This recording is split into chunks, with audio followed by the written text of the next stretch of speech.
Happy Saturday, everyone. Welcome to my Impact Wrestling Against All Odds post show. I'm your host, Denise Salcedo, and we are going to have a good time today. Thank you so much to everyone who is joining this stream right now. We have a pretty decent night of wrestling to talk about here today, so I can't wait to jump in to talk about the show.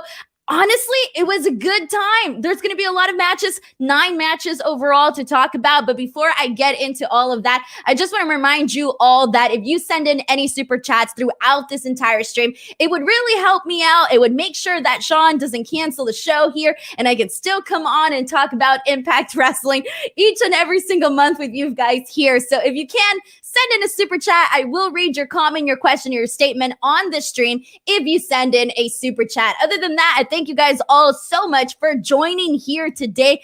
Again, send in super chats and I will be reading them throughout the show. But we are going to recap the entire thing in chronological format in order of events that went down today. Honestly, I thought that every single match delivered something different. The only thing that I'm going to start off saying right now, even though I'm not going to talk about it just yet, was I was not a fan of the main event. I was not a fan of Kenny Omega versus Moose, but I will save my thoughts on that actual main event once we get there. But everything else, I was totally and completely a fan of. So here we go. We actually got our first super chat of the day. Thank you so much to the intangible one, Ryan B. Bad. Thank you so much to Ryan for kicking us off here. He says, the crowd for the main event sucked. They were so quiet and barely any reaction for that Moose Spanish Fly. Well, they didn't have an actual crowd. They just had some of the talent from the looks of it on the outside of the ring, but it wasn't like an actual real crowd there. So that's probably why how you felt about that. But it wasn't even that. I just did not like the main event match, and I will talk about that once we get there. But we have another super chat. Thank you so much to Dan V900. Thank you so much to Dan, who says, I'm with Denise. The main event wasn't great. I thought the pacing was terrible. It was too slow compared to Omega Swann and Moose Swann. It was rough. Oh yeah, exactly. Thank you so much, Dan V900. Again, I know I'm going to go into detail later on, but I do want to say that I have to agree with everything that Dan V said here in this comment. If you do not agree, you can send in a super chat and tell me why you do not agree with that. But no, I completely agree with you. I think that a lot of Omega's matches and even Moose's matches have been a lot better, some of which Dan V here just shared in his super chat. So thank you so much to Dan V for kicking us off with all of that. Alrighty, guys, here we go. So let's kick things off. We are going to open, we're going to start things off with, actually, we got another super chat. Thank you so much to Kid Campbell, who says, how the hell does a 5-way get ruled a no contest due to interference? Are they or are they not DQ? All right, so we're going to talk about that once we get to the match. Now, I know that nobody wanted the way that the 5-way got, essentially the way that it ended. I know it's not necessarily our favorite thing. However, surprisingly, I'm not going to complain about it because I really did like the finish to that, but I will talk about that once we get to it. We have another super chat from Aiden Oldana, who says, not to distract from the show, but you look great. Thank you so much, Aiden. So just a quick side note, guys, I got a new computer and everything looks high def and I hate it. I hate it because I don't like to see myself in high definition. So I've been putting extra makeup on to try to hide some of those flaws. So I appreciate the comment from Aiden Oldano for that. You're definitely making me feel a lot better than I was 2 minutes ago. So thank you so much to Aiden here. All right, so let's kick things off with the first match here. And the opening match was the Good Brothers versus Tommy Dreamer and Sami Callihan in a no DQ street fight. So I'm going to start off by being honest here. I really do think that this match could have been a lot better had they not necessarily had, I think had they actually had somebody else partner up with Sami Callihan. I thought that some other good options for his partner could have literally been like Chris Sabin or James Storm. I really thought that they could have done the same exact, bring them in the same way that they did Tommy Dreamer with this match, because unfortunately this was your like typical every early 2000s hardcore match where there really wasn't like, it was okay. I'm not going to sit here sit here and tell you that it was not good, but it was a decent match. But really the highlight of this entire match was honestly Sami Callihan. He was the one that was just like bringing everything, bringing all the fun, bringing all like the creative usage of the weapons, and really having a fun time with this match. Everything that he did with Doc Gallows in this match, I absolutely loved. Obviously, he worked more in this match with Doc Gallows, and Anderson worked more with Tommy Dreamer throughout this match. So I did kind of think that this one could have been a lot better. For the most part, it was kind of just, again, your basic early 2000s hardcore match. So some cool spots here that we had. They started off this match brawling on the outside of the ring. We saw several chair shots. Sami hits Doc Gallows numerous times with a broom, and Sami and Dreamer bring out the trash can. So I do obviously like the fact that, they brought out the weapons in this street fight. The only thing that I'm going to have to complain about with this match in particular was that when some of the guys were inside of the ring and we had some of the guys on the outside of the ring, what I didn't like was they did the fast camera cuts. I was not a fan of that because there were several times where I wanted to get into something that was happening and I couldn't because they were doing the fast camera cuts, and I didn't like that. And it was very noticeable in the beginning during this match. So that kind of took me out of it a little bit. There was a moment where Sami Callihan wrapped Doc Gallows's ankles in a chain. I felt that I would have enjoyed that a little bit more had they not been doing the fast camera cuts throughout this match. But I definitely enjoyed it nonetheless. We actually have a super chat from Matt Reichel. Thank you so much to Matt, by the way, who I got to meet. Both Sean and I got to meet at AEW Double or Nothing, as you can tell by his default there. He says, the 5-way looks to be setting up the King of the Mountain for Slammiversary. Love the HD of the new iMac. Thank you so much, Matt. I was going to say Max for some reason. I don't know why. All right. Thank you so much, Matt. We have another super chat from Dan V900 who says, Impact can't in good conscience main event Slammiversary with Sami Callihan. With fans back, he's not the guy, and a triple threat isn't good either. Do it with Josh Alexander or someone else. See, here's the thing about Sami Callihan, and I'm going to go ahead and talk about it now because I know a lot of people aren't necessarily keen on seeing Sami Callihan versus Kenny Omega. But here's the thing, though, is that Sami Callihan has had really good matches with Eddie Edwards, with Trey Miguel, with Rich Swann, with Penta, and they've all been very different matches. And I actually think that if we are to have, Sami Callihan versus Kenny Omega at Slammiversary, obviously with the way the show ended today, we're not completely 100% positive as we were coming into this, heading into the show. But given the fact that Sami Callihan does have these very good matches with some of the guys that I just named, I really do think that he and Kenny Omega would not necessarily have like this technical masterpiece of a match. They wouldn't necessarily have that type of match, but I still think that they would have a pretty good match, and it would be something totally different from the normal type of matches that we're used to seeing Kenny Omega pull off. So I got to say that as much as other people might not want to see Sami Callihan versus Kenny Omega, I like the idea. I'm a fan, and I would totally dig it 100%. So thank you so much to Dan V900 for sending in this super chat. Okay, guys, so we're gonna go ahead. BTW. I didn't even tell you guys how this match actually ended. All right, so Good Brothers do the Magic Killer onto Dreamer on a table, which that was a pretty good spot. I really did like that. Sami ends up hitting them both with a baseball bat, and that is how he ends up getting the win. And obviously with Sami Callihan, most likely, as of this point in time, from this period of the show that we're on, is heading into this match with either Kenny Omega or Moose. Obviously, he has to pick up the win. He cannot afford to be on the losing side or to be getting pinned whatsoever. So again, enjoyed this match. It could have been better, but it was what it was. Alrighty, guys, we're going to go ahead and move on. But before I do move on, friendly reminder that if you guys want to get your comment, your question, or your statement read on the stream, you can go ahead and send in a super chat.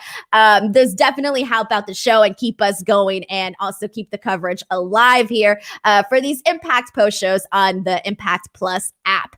All right, so let's talk about this next match, because this next match I was completely and totally a fan of. I love this match so much more more than I originally kind of expected to be honest. So we had Doering versus Kojima.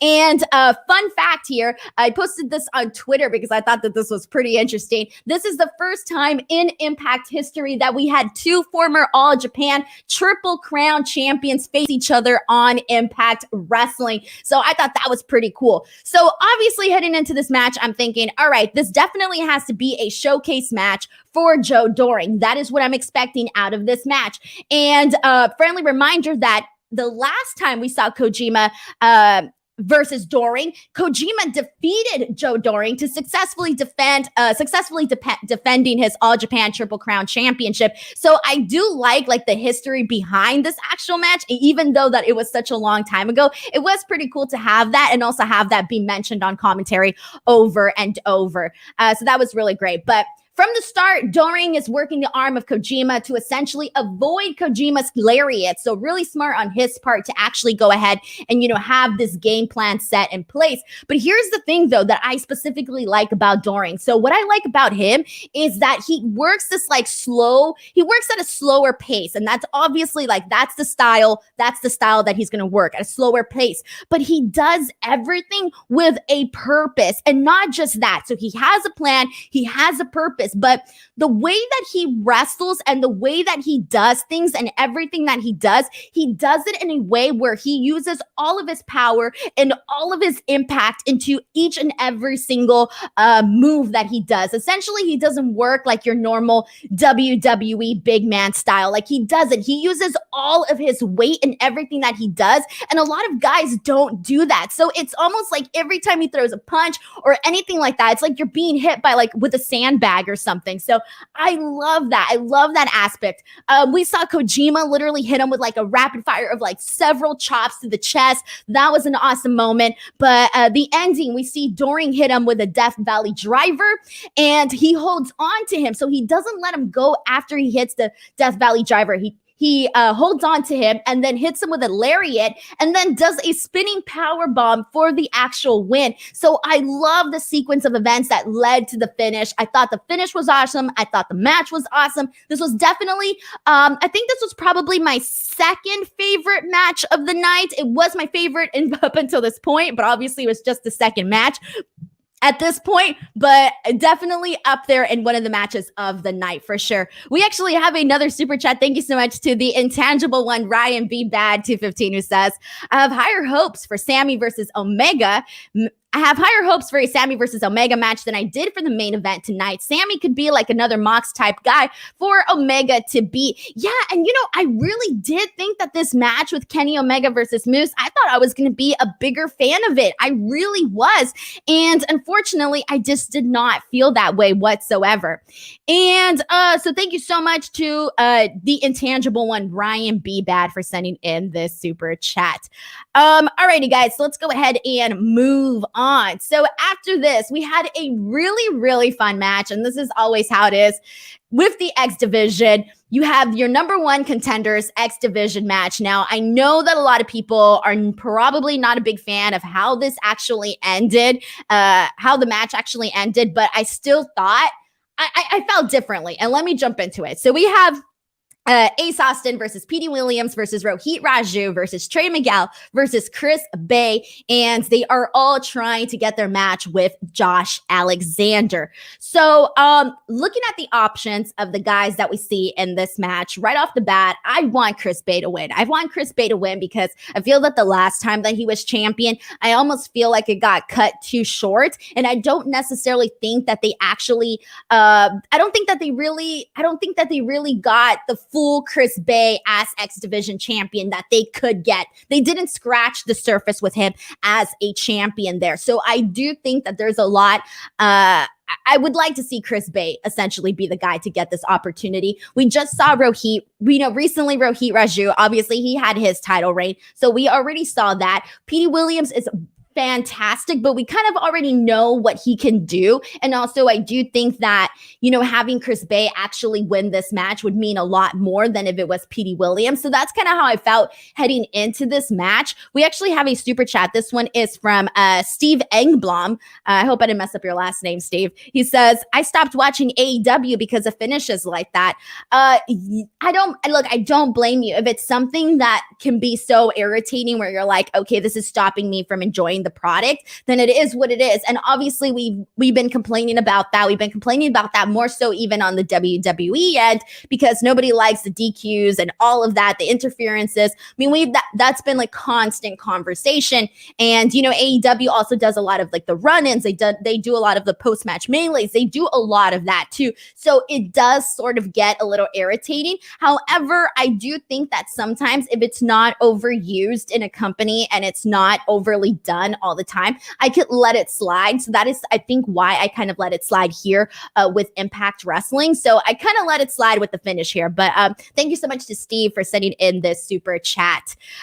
Okay, so anyways, let's get into this match, because seriously, guys, I mean, what do you expect from all of these talents? And you know what? I'm going to start off by saying this. So when it comes down, like, I'm thinking to myself, man, it is crazy. It is crazy how much all of these guys are drastically improving. Like, these are already talents that are already good, are already solid in the ring. But I swear, each and every single time, they just continue and continue to get better. And that was one of the obvious things here, is that not only does Impact Wrestling have like these great veterans that, the young guys can work with, but a lot of the young guys, they have a lot of different versatility in their matches. And we definitely are seeing that. And then also, like, they're getting TV time. They're just getting exposure, and they're just growing and growing as talents. It was something that was just so noticeable tonight. And I feel like every time I do these post shows, it's something that I have to say, but because it's true, like, they really are doing a great job at growing their talents. And yeah, they don't have like a lot of like, big star names on their show, but I feel like what they do, what I feel like, even though they don't have that, it's still okay, because you're seeing like all of these other guys, and they're presenting so many different types of matches and so many different styles, that personally, that's what makes these shows enjoyable. And if you watched Against All Odds, like if you're here watching the post show and you're like, I just want to know what happened on the actual show, or you actually watched Against All Odds, it was such an easy show to watch. I didn't feel like I struggled at any point. Each match brought something different. So it was a very, very like easy way to spend an afternoon watching wrestling. So anyway, so we have a lot of great moments during this match. Obviously, Ace Austin and Chris Bey, they go at it. You just see the athleticism between them. It's absolutely phenomenal. We see Trey Miguel does an awesome tope con hero onto all of the guys. And this is great, because not only does he land properly, he lands properly on his feet, but all the guys actually catch him. So that looked really good.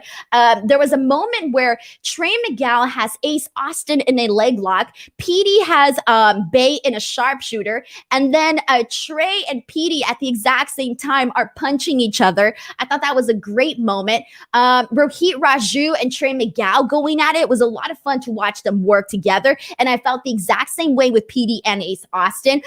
Petey hits the top rope destroyer on Ace Austin. That was pretty awesome too. And then after this is when we saw essentially what people weren't a fan of, which was Madman Fulton appear and essentially kind of ruin this match here, because they tried to get him out. They didn't want Madman Fulton. They tried to take him out so that he wouldn't be part of this match, or that he wouldn't interfere. But I gotta say, even though I wasn't a fan of like this essentially being like a no contest, in the end, I liked the fact that Madman Fulton came out and he looked like a freaking monster. Okay, so here we go. He literally, all four guys tried to take Madman Fulton down and out, but instead, so they're all on him. So at the exact same time, he power bombs Chris Bey. He choke slams both Petey and Rohit, and power slams Trey Miguel, all at the exact same time. And this was I thought that was pretty cool. I mean, if you're going to end it in a no contest, I mean, I guess you might as well do it this way, because I actually thought that was a pretty good ending. I mean, not the best ending, but I thought that the addition of Madman Fulton doing that spot was really cool. All right, guys. So what did you guys think? Go ahead and send in your thoughts. Once again, if you do send in any super chats, I thank you so much for them. If you want to get your comment, your question, or your statement read on the stream, the best way to do so is by sending in a super chat. Also, for those of you who do not know yet, and I'm sure you guys do, Fightful Select has officially surpassed 2,000 subscribers, guys. 2,000. Surpassed it. If you have not subscribed yet to FightfulSelect.com, I have no idea what you're waiting for. If you want to get your wrestling news fast and straight to your inbox and some of the best scoops that Sean Ross Sapp has been bringing out, seriously, subscribe to FightfulSelect.com. Join the over 2,000 very happy people on FightfulSelect.com. Alrighty, guys, we're going to go ahead and move on to, okay, yes, I'm thinking about this, guys, and this is it. This is my favorite match of the night, okay? I'm pretty positive. Hold on. I'm going to scroll through the rest of the show. Okay, yes, I'm fully confident in my choice here. The fourth match of the night saw W. Morrissey versus Rich Swann. And I'm just going to say it right now.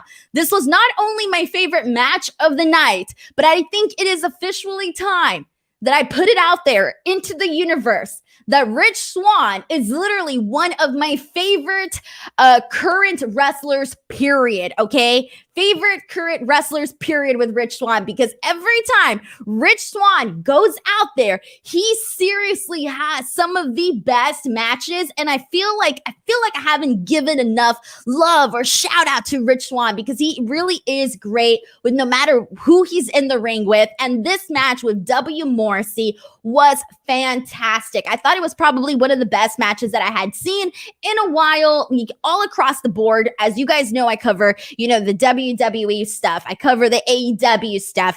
And, I do these Impact monthly shows. But honestly, I think in recent time, I'm going to say that W. Morrissey versus Rich Swann was one of my favorite matches across the board. All right, so okay, this was your perfect big guy, little guy match, all right? Your David versus Goliath type of match that are just so easy. If, they're done right, they're very fun, very enjoyable. And so first and foremost, I have no idea how, but W. Morrissey gets bigger by the second. By the second, this guy is a freaking beast. Like every time I see him, it takes me a step back where I'm like, how the hell did this guy get so freaking huge? I mean, it's insane. Anyway, so right off the bat, he tosses Swann out of the ring like a rag doll. Swann tries everything to take him down, punches him, kicks him, even bites him, and cannot take him down. He tries to crossbody Morrissey, but instead Morrissey gets him with the big boot. Then Swann does an awesome spot, which really, if you think about it, is very, very difficult to do because he literally hits Morrissey with a 450 from the ring apron to the floor. Morrissey was on the floor and Rich Swann hit him with the 450. And the reason why that's harder is because obviously he's not on the ropes. He doesn't have that extra spring in his step to get that 450, but he just does it. And that is like purely all Rich Swann right there and his athleticism, which I thought was phenomenal. So, Swann essentially does another 450 after this, but this one is from the rope, and he gets a 2 count. Then he does a middle rope Phoenix splash, but Morrissey just literally picks him up like a baby, like a child, like literally nothing. He picks him up here, and okay, so sorry, guys, I lost my spot on where I was at here. All right, so he picks him up. So Rich Swann gets him with the Phoenix Splash, and then Morrissey Morrissey literally grabs him and ends up hitting him with the F5, which I thought was absolutely awesome. Then Swann goes for a springboard, but instead of landing the actual springboard, Morrissey again gets him with the boot and ends up getting them with 2 power bombs, and then he gets him with another power bomb, and that is how W. Morrissey ends up getting the win. I'm sorry, but this match was awesome. We saw a lot of great spots from Rich Swann. We saw Morrissey counter them with his power, with his strength. It showed both sides. It showed what both guys are good at and brought it all into one. So I was definitely a fan of this here. Alrighty, guys, BTW, friendly reminder, if you guys want to get your comment, your question, your statement, whatever it is, if you guys want to get it read on the show, make sure to send in a super chat. Not only do they help me out, but they also help out Fightful and basically keeps my show on on the air. So if you guys want to go ahead and send in a super chats, I will definitely go ahead and read your comments. All right. Alrighty, guys, let's jump into this following match. After this, we had the fifth match of the night was Jordynne Grace versus Tenille Dashwood. And this was another really good match. Honestly, here's the thing about Impact Wrestling too. And I tweeted this out, so I got to reiterate this, but they do not have a big roster, okay? Impact, I mean, I haven't counted how many people they have, but they do not have a big roster by any means. But somehow, some way, they are able to pull out a lot of fresh matchups. And I really, really, really applaud them for that, because there was so many fresh matchups on this entire show. This was definitely, and they kept it going. Like, they literally kept it going throughout the show. So that was my favorite thing about that. But let's talk about Jordynne Grace versus Tenille Dashwood, because Jordynne Grace, and I don't know if I said this on my last post show for the Impact show. I don't know if I said this last time, but I am blown away by Jordynne Grace. Every time she goes in the ring, I am blown away from her, because I feel that she wrestles a style that is so perfect for her, and she could easily disregard that and work the same style that like every other girl or that the majority of women work, but she's working a different style that is more unique to her and what she can do in the ring. And that is what I really like, because it kind of makes her stand out so much more. So we see Jordynne Grace hit Tenille with a spinning full Nelson. I liked that moment there. We then see Caleb with a K and Tenille essentially both drag Jordynne Grace's body from the ring to the mat, hits her really hard, while the referee was essentially distracted by Rachel Ellering. And obviously, Rachel and Jordynne's whole like relationships looking like it's falling apart, and that was definitely teased throughout this entire match here. We see Tenille stretch the arms of Jordynne Grace. We see Tenille get her with a tarantula. Jordynne Grace does a running Vader bomb, and it looks fantastic. Jordynne then gets her with a rear naked chokehold, and she's about to win this match, but Caleb ends up distracting the referee. Tenille then is able to take the advantage on this, and she is able to roll up Jordynne to actually get the win here. So again, they're teasing the breakup here with Jordynne and Rachel Ellering. So she does not want Rachel Ellering's help. Rachel Ellering keeps butting in, keeps ruining the matches for her, and that's basically the story that they are telling here. But this was honestly a pretty fun match. This was probably one of my favorite Tenille matches that I've seen in a while. So I gotta say, thumbs up on this one here. And alrighty, guys, I'm going through most of your comments here. Once again, if you guys want to send in a super chat, you guys can. Thank you guys so much for tuning in to watch. Also, friendly reminder, if you guys have not yet subscribed to FightfulWrestling.com, make sure you guys do so. .com. Oh my gosh. Fightful Wrestling, the YouTube channel. You are here. Make sure you guys are subscribing, because we are on the road to 50,000 subscribers, guys. 50,000 YouTube subscribers. We are almost there. So if you haven't subscribed, make sure you guys do so. Alrighty, everyone. So we are going on to the next match here. This one was Fire and Flava versus Susan and Kimberly. Again, another fresh matchup on this show. Big fan of that too.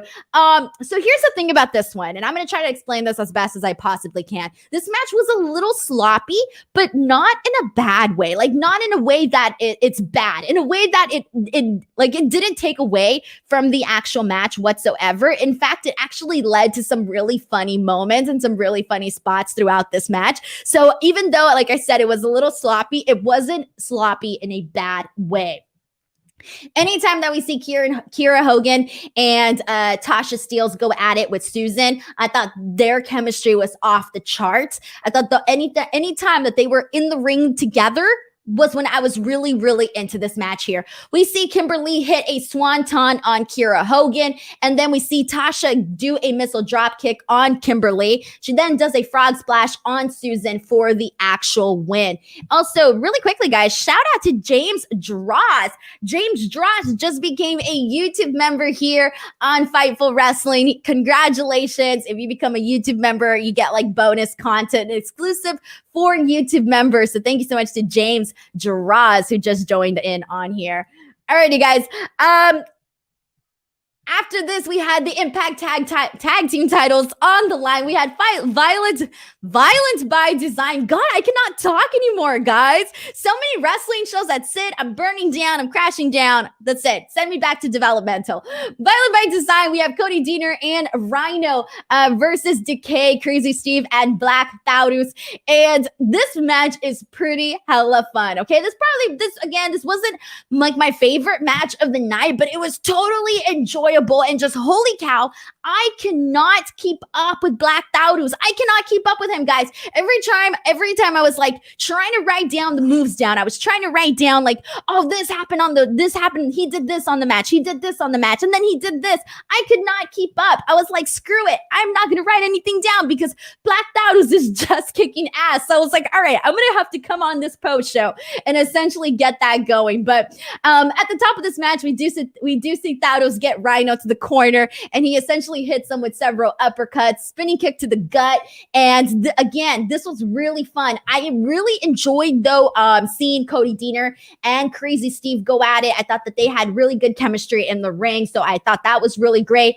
And then in the end, we see violence by design.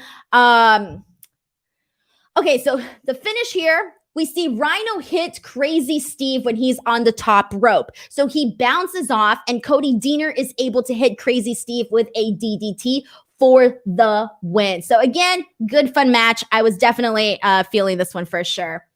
Alrighty, guys, and we are going to go ahead and move on after this. So after this, we had another really awesome match, and I'm going to take forever, but I'm going to really have to put over Deonna Purrazzo in this match here because this was for the Knockouts title, Deonna Purrazzo versus Rosemary. And again, I mentioned at the top of this that they do keep Impact Wrestling very fresh. Like I said, the fresh matchups and all of that. But here's the thing though, when it comes to the women's division, and this is why why it's good. So not only do they have different opponents for Deonna Purrazzo, but they have women that are credible enough to actually be these challengers to Deonna Purrazzo, to the point where you can actually say, you know what? There's a possibility that this person may actually have a chance at becoming champion, okay? They actually have enough credit. They've given all of their women enough credibility so that when they challenge Deonna Purrazzo, their champion, not only are they going to deliver an awesome match, but they are going to continue to elevate Deonna Purrazzo as an actual champion. Now, on top of that, one of the things that I do have to put over in this is commentary. Commentary did a really good job at really making sure that they explained everything that Deonna Purrazzo was doing. And by that, I don't mean just calling out the moves or anything like that. By that, I mean that the second that Deonna Purrazzo got in the ring, immediately she started going after Rosemary's arm. And immediately commentary took a note of that and made sure to mention that, because they mentioned the fact that Deonna Purrazzo comes in with an actual strategy, okay? She comes in with a strategy and she sticks to it. And that's the thing, is when you're watching Deonna Purrazzo wrestle, I almost feel like you can see the psychology, the story of it all. You can see what Deonna Purrazzo might be thinking and why she's doing the things that she's doing. I feel as a viewer, I am becoming more knowledgeable as I'm watching Deonna Purrazzo put these matches together. And that is honestly the best way that I can explain that. And commentary made sure to really put that over. They did a lot for Deonna Purrazzo during this match. So I have to really give them a shout out for that, because I thought that was really awesome. So Deonna Purrazzo went after Rosemary's arms. When Rosemary tried to do a double arm DDT, she was unable to. She didn't have the strength in her arm to do so. And then Deonna essentially takes off her knee brace at one point. So not only did she already damage the arms of Rosemary, but now she's taking off the knee brace off of Rosemary and essentially exposing her surgically repaired knee. So now it's kind of like a game where now Deonna Purrazzo has different ways in which she can actually beat Rosemary. And so you kind of see this, like you can see like the thought process that was put into this match that actually led to this moment. In the end, we actually see Deonna hit the gotch pile driver, and that is how she ends up winning the match. So if you are if you're a fan of wrestling with psychology, I think you will definitely enjoy Deonna Purrazzo versus Rosemary. And obviously this is not new. This is something that we see in Deonna's matches a lot, but it's definitely something that needs to be talked about. We have another super chat. Thank you so much to Thomas Garner. Thomas says, Deonna already beat Rosemary one-on-one for the title. So with this pay-per-view's name, I think Havoc being added for Purrazzo to beat both of them would be better. I actually spoke to Havoc recently. I'm going to be posting up a interview with her. The lightning round portion of the interview is going to be going up hopefully tomorrow on my YouTube channel. So that's going to be coming up, and I'll make sure to tweet out the links for that. But dude, that's the thing though. That's the thing, is that you come out here and you're like, I think Havoc would be good. There are more options for the champion here. She has more options here in challengers. So that's personally what makes me happy when I watch this, having actual challengers for your champion. Thank you so much to Thomas Gardner for sending in the super chat. Alrighty, guys. Let's see. Where are we at after this? All right. So after this match, we're already at the main event. Oh, snap, guys. I talk really fast because, boy, we're just at 35 minutes here. All right. So I'm going to try to get into this match and maybe stretch it out just a little bit more here, guys. Again, if you want to send in any super chats, keep me talking, keep me on the air, send them in, and I will definitely read your comments, your thoughts, your questions, whatever it is, send them in. Like I said, I was not a fan of this main event. So if you totally disagree with me, this is it. This is the moment where you essentially tell me, hey, Denise, this is why you're wrong. Or unless you agree, then you can definitely tell me that as well. All right, so we have Moose versus Omega, and this is taking place in Daly's place, not over in Nashville. We have Tony Schiavone, Scott D'Amore, and Don Callis on commentary. Again, this is for the Impact World Championship. And I'll start off again by reiterating the fact that I was not a fan of this match. I thought this match was going to be so much better. And here's the thing, is that I loved the beginning. I hated the middle. And then the ending was okay. The finish, okay, so the finish itself was but everything leading up to the finish was good. It was mainly just the middle portion of this match where I found myself feeling like this match was dragging. I started yawning a lot, and I was like, oh no. Once I start yawning, that's it. I'm no longer interested in this. But anyways, the opening was pretty good. I loved the beginning portion of this match. So we saw Moose essentially picking up Kenny, literally like he's a child, while Kenny is trying to choke him. So I did think that was pretty hilarious. So they were really off to a good start here. We see Kenny do a Terminator dive to Moose. We see Kenny chop Moose, and it does nothing. We see Moose do a standing moonsault, and it really trips me out because when you look at Moose and he does a standing moonsault, it's bound to be really impressive for a guy his size. And then it's after this that I thought the match really started to drag. At this point, the midpoint of this match, I really started to feel tired. I thought the match got really boring, and I thought they were stretching it out really for no reason. I think at this point they sort of lost the flow of the match, and it kind of just ended up being moves here and there, but no real flow in this match. At least that's how I felt during the midpoint of this. Things start picking up once we see Kenny hit Moose with 2 V triggers. He gets a 2 count. Moose does the Spanish fly on Kenny, and then after this is when we see the Young Bucks run in, and they end up super kicking Moose. So Kenny is able to get the one winged angel on Moose, and that is how he essentially gets the win here. So that is your match. But then afterwards, post-match, we see Sami Callihan come out. And here's the thing, is that they really do also need to address the fact that Sami Callihan, who was obviously in the opening match in Nashville, is then now in the main event in Jacksonville. However, and obviously, guys, this is storyline wise, they got to explain how that happened. Storyline wise, they got to tell us, how on earth did Sami Callihan make it there to Jacksonville from Nashville? But I did check a Google search, It takes 2 hours and 7 minutes from Nashville to Florida. So they could explain that. Maybe he got a jet.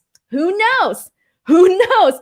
Someone points and makes a joke, and I was going to make this joke on Twitter too. Kid Campbell says, Jen Me is back. Jen Me is back on Impact. Exactly.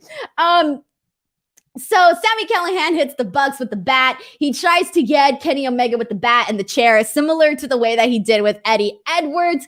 And so then Don Callis essentially fires him. Don Callis, who his storyline is obviously still a VP on Impact. And so he is able, has the authority, has the power to essentially fire him. So what does that mean for their match that's supposed to be happening at Slammiversary?